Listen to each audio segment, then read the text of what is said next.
अध्यक्ष महोदय, मैं आज विकसित भारत ग्रामीण रोजगार मिशन योजना 2025 जी राम जी के विरोध में बोलने खड़ा हुआ हूं, क्योंकि सरकार फिर एक बार गरीब को भ्रम, संसद को गुमराह और देश के नाम बदलने की राजनीति परोस रही है।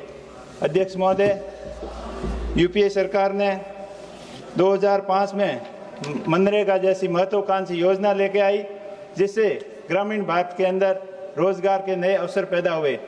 गांव के अंदर लोगों को रोजगार मिला और लोगों का पलायन कम हुआ।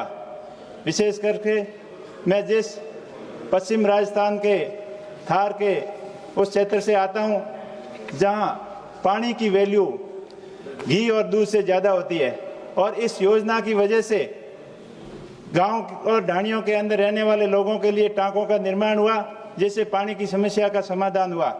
और सितराई हुई ढाणियों के अंदर आने जाने के लिए गिरिवल रोड के माध्यम से लोगों के आने जाने के अंदर सुविधा हुई। और जिस तरीके से अब इस योजना के धीरे धीरे कमजोर किया जा रहा है, और बकाया भुगतान जो लेबर का जो हजारों करोड़ रुपए बाकी है, आज 20,000 करोड़ रुपए पूरे देश के अंदर मनरेगा के अंदर लेबर और मटेरियल आपूर्तिकर्ताओं के लिए बाकी है। उसी के तहत अकेले राजस्थान के अंदर 2,000 करोड़ रुपए बाकी है, और उसी में मेरे संसदीय क्षेत्र के अंदर 1,000 करोड़ रुपए के करीब नरेगा के अंदर मटेरियल और सप्लाई के बकाया है। ऐसे में धीरे धीरे इस योजना को कमजोर किया जा रहा है, नए कार्यों को स्वीकृत नहीं किया जा रहा है।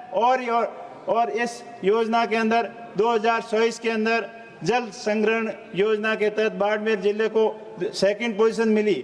चाहे 4-5 साल के आंकड़ों को इकट्ठा करके मिली हो, लेकिन जल संग्रहण के क्षेत्र में ये योजना वरदान साबित हुई और ग्रामीण क्षेत्र के लोगों को रोजगार देने के लिए ये वरदान साबित हुई। साथ ही साथ इस नई योजना के अंदर 40% हिस्सा राज्य के ऊपर डाल दिया गया। आज राजस्थान राज्य आर्थिक दृष्टि से पिछड़ा हुआ राज्य है। आज राजस्थान के अंदर रिफाइनरी जैसे महत्वपूर्ण प्रोजेक्ट चल रहे हैं, उसके अंदर राज्य अपना 25% हिस्सा देने के लिए सक्षम नहीं है। तो इस योजना के अंदर 40% हिस्सा राजस्थान सरकार कहां से लेके आएगी?